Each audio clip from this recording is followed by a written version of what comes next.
Paul, thank you so much. That was a perfect place to start our discussion, was at the very start of life, and so thank you for opening. Bo, if I can ask you to say a bit briefly about yourself and your work, and then tackle our daunting question. Yep, definitely, thank you. I think I'm going to move up here anyhow. I don't have slides. I come from the LEGO Foundation. I usually have hands-on materials to kind of share my excitement around learning, but I'll do with a few key notes verbally. So first, it's fantastic to be here. It's really nice to think about making theory actionable and being able to work across cultures and sectors to think about great education.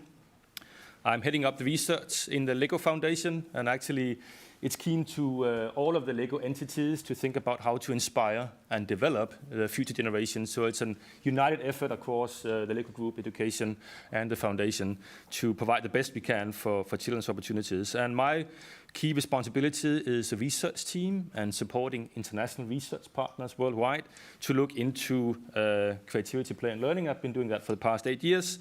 My academic career was in designing optimal learning environments using various kinds of materials and technologies.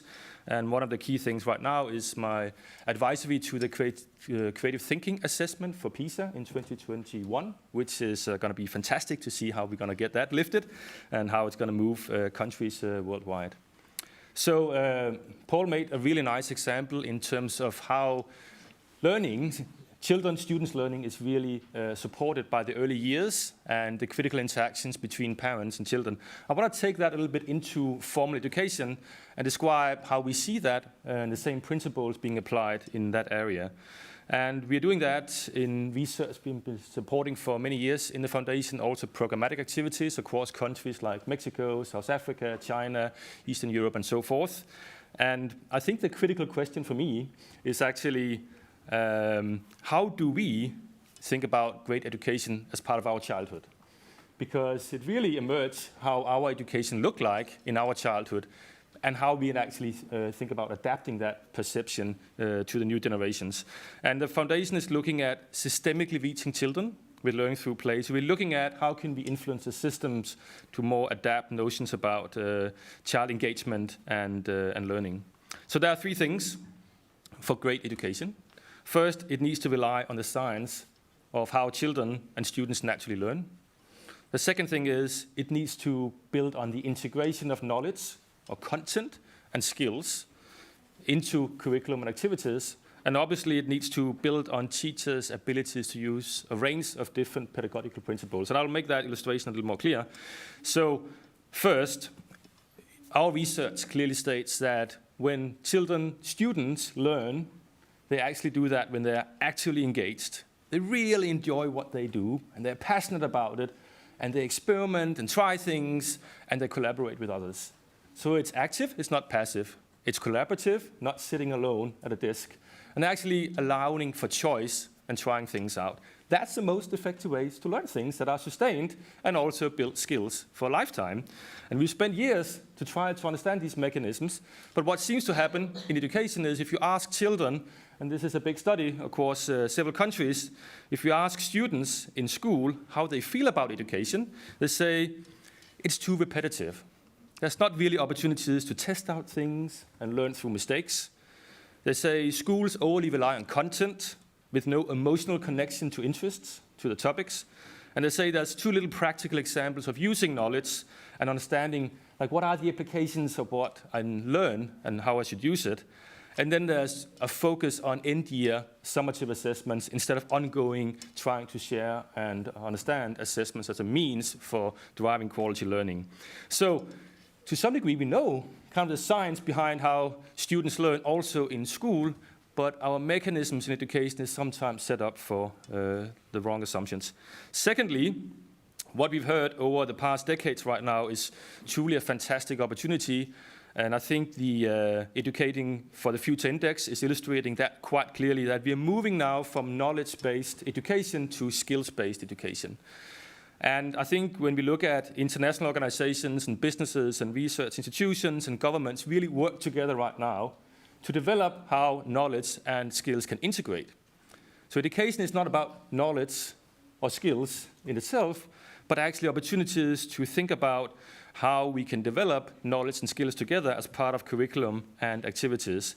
And in a few weeks, we will launch a new research study, Share That, where we describe how it actually can work. They benefit each other really well. So when students have opportunities to be actively engaged in project and problem-based forms of learning, active forms, inquiry, collaborative forms of learning, they actually have sustained thinking and reasoning skills. They keep better attention. They have better self-efficacy, like confidence in their own abilities to learn. They collaborate better, but they also understand science, reading, and mathematics better. So actually, there's no contradictions in knowledge and skills if we're able to illustrate the good examples of it. So when we think about science studies, where students discuss learning strategies and dilemmas, they recall concepts more accurately and relate it more to daily life when we apply these principles. And there are lots of examples of that integration. The last example for great education is when teachers use a range of different pedagogical approaches. And I think that's been the big discussion in education for a long time. Is it more teacher-led instruction approaches? Is it more guided approaches? Is it more open-ended projects and free forms of approaches? The reality of the research we just have on our website launched a few weeks ago is it's an integration of different approaches, but it's something where teachers need much more familiarity and education and training to be able to navigate that.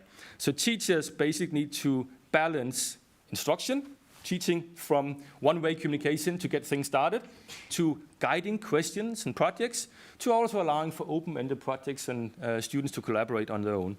And the challenging thing is it's complicated.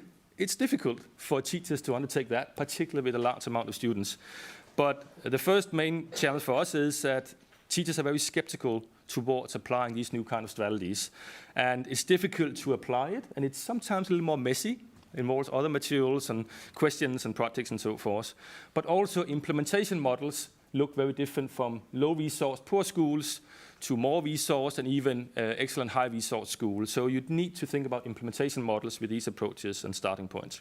So when asked about great education, I think there are 3 questions which one would ask oneself. Did you have the opportunities to naturally engage actively in a learning environment? Did you have opportunities to experiment and try out things? And did you have opportunities to collaborate with others on your interests when you had education? And were you taught in a combination of knowledge and skills where it's not only about reciting information, but working holistically, socially, emotionally, and creatively with the materials and your student colleagues? And were teachers able to balance different approaches in the classroom, making use of practical examples and student-led projects which enable choice of the students? I think that's where we can get to great education. And if we can't recognize it as ourselves, as role models, it will be extremely difficult for us to also support it among students. Yep, thank you.